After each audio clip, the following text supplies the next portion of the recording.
Hello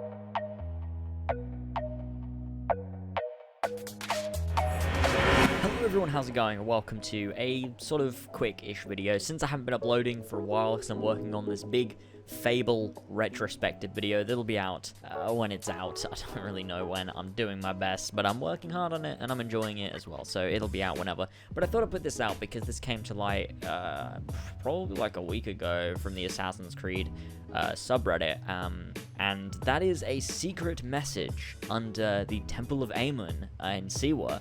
If you go back there, after killing Flavius, before meeting up with Aya, you can actually go inside the temple again, but this time you get a message, and it's only recently been discovered because most people wouldn't think to do that. Like, that's incredibly sort of something just off the beaten track that you wouldn't even think to do. Even if you take time between killing Flavius and going back to Aya, there's no reason to go back to Siwa. You might do side quests and level up, or you know, other things, but there's no reason to go back to the C1 temple. You just wouldn't think to do that, but if you do, you get the message, and I'll let you guys hear it now. The gameplay was provided very kindly by Leo K. If you want to check out his channel, I will link it in the description, but here it is.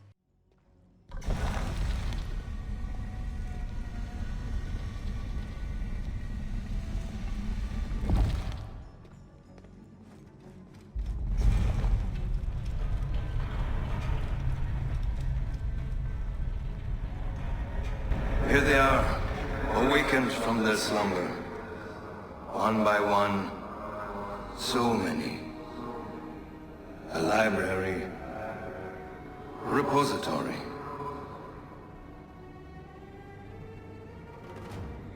We extinguished the flame. Knowledge will return. Eventually, the eye. The temples, the vaults, and the apples. Until then, how much benighted use will this power serve? It may take ages until your kind becomes enlightened.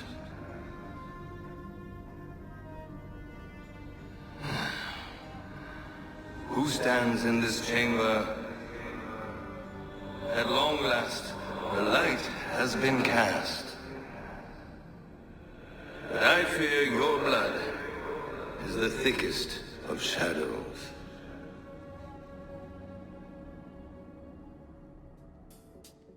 As you can see, very similar to the things we get in the other fursive temples, but this one doesn't require any sort of use of silica to activate, nor do you have to teleport out. You're just able to walk in and see the map as well as get that message. Now, we don't know really what they're talking about. It is very cryptic, doesn't really add anything that the other temples doesn't add. Like, it's nothing incredibly profound, but it is very interesting that this exists here. What purpose did they put it in for?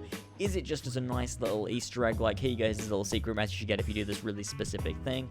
Or does it have more meaning to it? To me, I mean, it sounds like they talk about the pieces of Eden, the eye that we see in other Assassin's Creed games. Are they just saying, like, oh, one day they'll be reawakened, I wonder, you know, if anyone will find this message, and if that will do anything else? I mean, the apple that Bayek has in Assassin's Creed Origins later is the one put into Solomon's Temple. We find this out because of an Assassin's Creed image guide. I forget exactly what it was. It was this book that shows like a bunch of images in Assassin's Creed and talks about them.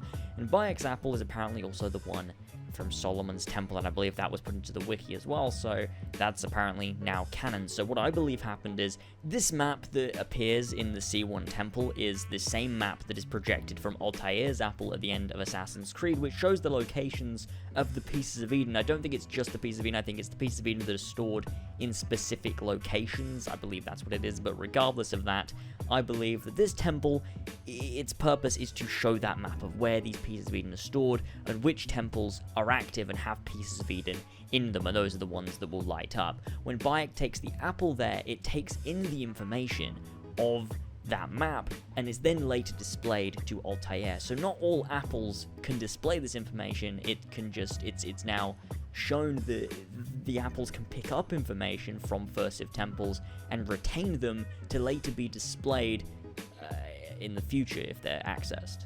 And I think that's more the thing this temple is trying to get across, that there is information there, and the Isu is basically saying, when will this information be relevant? When will it be accessed again? When will your kind be enlightened?